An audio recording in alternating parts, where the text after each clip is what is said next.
কুমিল্লায় এক মাহফিলে খাবার খাচ্ছিলাম, হঠাৎ বিদ্যুৎ চলে গেল। পাশে এক অন্ধ বসে খাবার খাচ্ছিল। আমরা চিল্লা পাল্লা করছি, তাড়াতাড়ি কারেন্টের ব্যবস্থা করেন, আলো কই।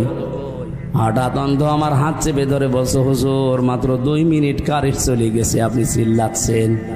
অথচ 40 বছর হয়ে গেল আমার জীবনে কোনো কারেন্ট নেই।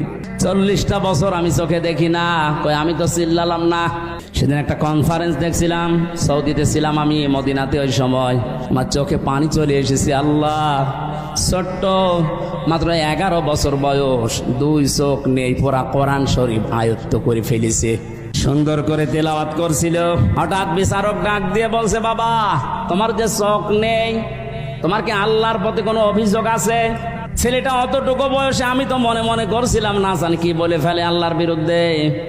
বলছে চোখ তো নেই, অভিযোগ তো নেই, আরো আমি খুশি আছি।